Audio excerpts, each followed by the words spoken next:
Hey, how's it going today? I'm Jess with ehowtodrywall.com. Today we're going to sand this arch. Try to final sand it. There's going to be a little bit of touching up in it, but we try to get it as good as we can right now. So we already put on 2 coats. You know, this is the final sand before we. Perfect. Yeah, just put on touch-ups. Did you want to come over here and show everybody what we're using here? Pencil, dual angle sponge, super fine flat sponge, and a fine grit medium flat sponge. And we got a light for the light checking. Yes, that's what we use. Usually I wear a mask, but I'm talking to you guys. Okay, so first of all, I just want to attack the outside of the bead, make sure it looks pretty good. Like if you see I put my light on there and there's a little bit of roughness. I don't know if you see that. You got that? Yeah. It's a little rough, so we'll just buff that out real fast. Real fast. A little bit of touching up in there, not a big deal. When you put your light right up to the wall, it really shows you everything. It shows you all everything. There's no cages on our trouble lights. No cages. No cage, because I want to see everything. Just a real quick buff. Angle could be a little bit better here. When you're sanding into something you don't want to sand away, bump the sponge into it. You don't want to go like that. Yeah. Because you'll grind that right away. So bump your sponge into it. Do the best you can. Get the edges real good. And you don't want to sand too much on the front there because you'll start seeing the bead and you don't want to see the bead on the arch there. Little tiny bit. That tells me I need to stop. See, there's a little bit of bead. A little bit of a bead right there. That means that we can't sand anymore. We're gonna stop there. Stop there. You don't want to grind that down anymore. No. So I'm gonna show you how I do my arch, my round.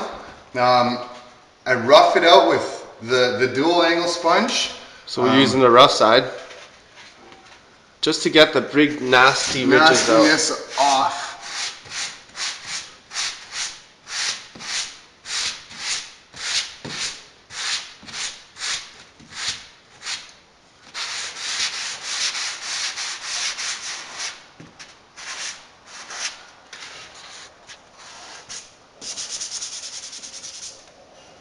That's a pretty good start.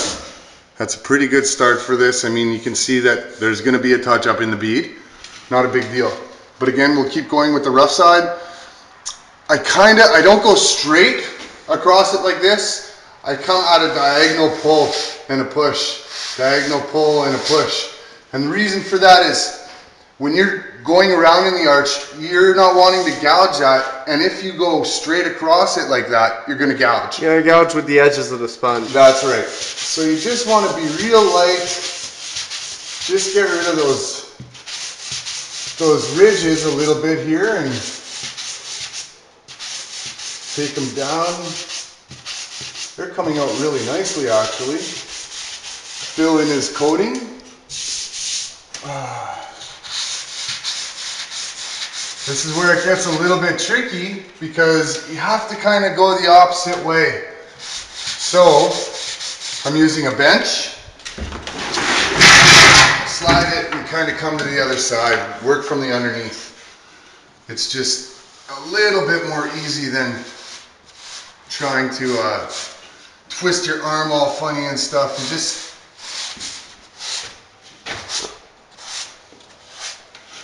see, so it's there's a little bit of an edge there. You can see it's still a little rough, but that's okay, you know. That's okay. As long as it's starting to look fairly round, then we're doing really good. Let me just, there's this ridge here.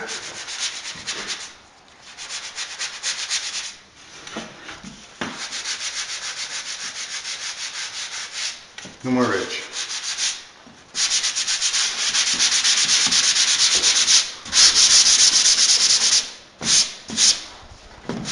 Cool. Doing the other side quickly, just looking. Just trying to get any kind of ugly out. Looks pretty good. Again, looking to try to even out this ridge a little bit. Not grinding away at that arch. Just bumping my sponge into it. Pulling along the side of it just to kind of grind that little bit of an edge away.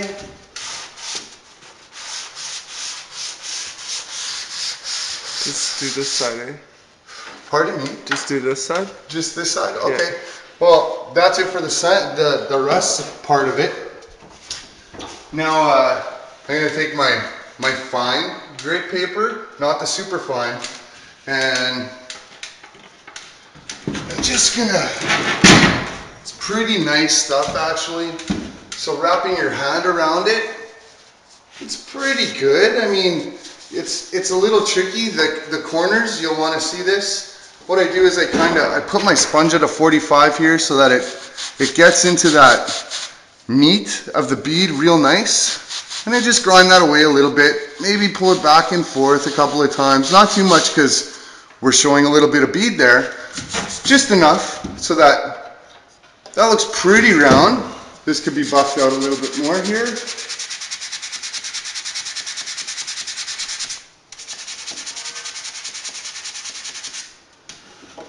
There we go. So again, just real quick.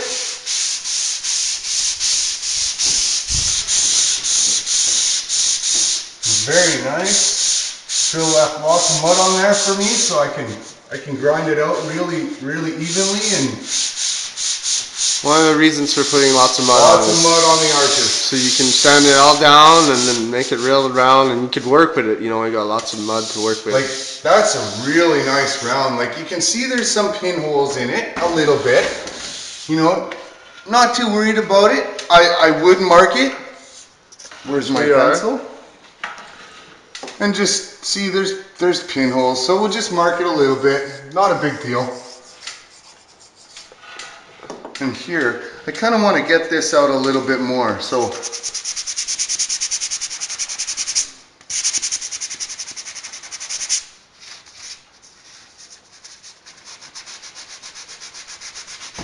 then now he's marked it, you know, and we're just gonna give it a quick coat on it. It's gonna be a real tight coat, you know, not much mud, just to fill in the pinholes. Just to fill any kind of holes that you might see there. I don't want to, especially in a brand new house, I don't want a homeowner coming in and say, ooh, pinholes. Yeah. So we got the round going. The round is pretty good now, you know, pretty good. With the after this last final coat, it'll be like perfect. Yeah, I think that'll be pretty good. Just want to touch this area up a little bit. So Jess is just marking up the areas that he saw that needed maybe a little bit more mud, and often around this area, around its edges, it's really hard to get that in 2 coats. It really needs the last coat. It needs a final coat to make it very beautiful. Yeah. So Jess has got mud. Let me just grab the mud here. We put tint in it. We put yellow tint. I don't know what the tint is actually called. Maybe Phil does. Oh, it's normal tint, you know, just. You buy it at a drywall supply place or maybe or a paint store, sure, for sure. Yeah.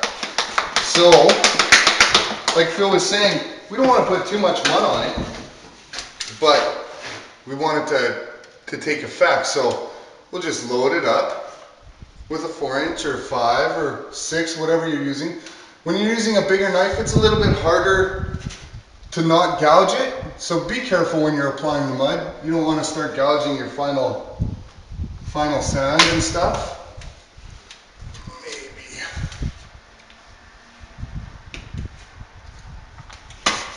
I'll just use my finger now. Yeah, it would really, if you don't have a tool, which is a round wiper knife, your finger is probably the best next option to do this last tight final coat.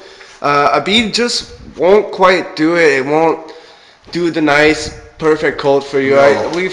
I can't tell you exactly why, but your finger is the best option to go for the last tight coat there on the round. You have a round wiper. Unless you have a round wiper knife. Yeah. Which we use all the time, but we're just trying to show you how to do it, how you would do it at home. For the folks at home that are looking for a different look, this is how you might go about it without owning all the tools. Okay.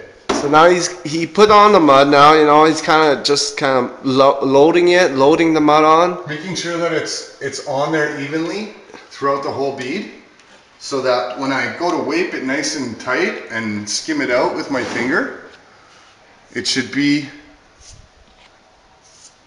pretty good.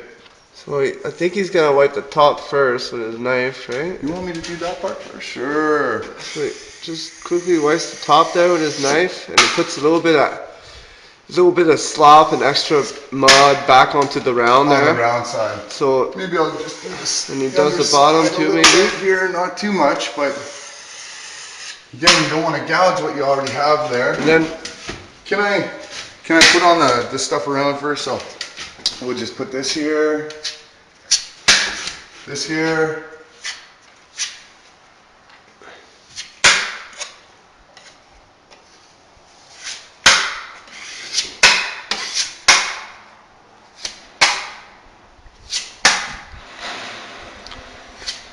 so he just quickly did the touch up there around the sides there. Okay. Now I take my finger and I basically smooth it out. You can press pretty hard, you know. And I'm taking out a lot of mud now. The round is already there, you know. You just want to fill in those pinholes. So you're pressing pretty hard. Pretty hard. You're not going to affect the bead too much by pushing hard. You really want to try to leave a little bit on the corner there that was showing. The corner was showing a little bit, so we put a little bit extra there. Just maybe a little bit in there, just so that when you go to sand it next time, it comes out really nice. Just when you're doing this, you got to make sure that you don't leave pinholes. Yeah. If you see pinholes in the mud, just hit it with your finger again. See, look at how it's...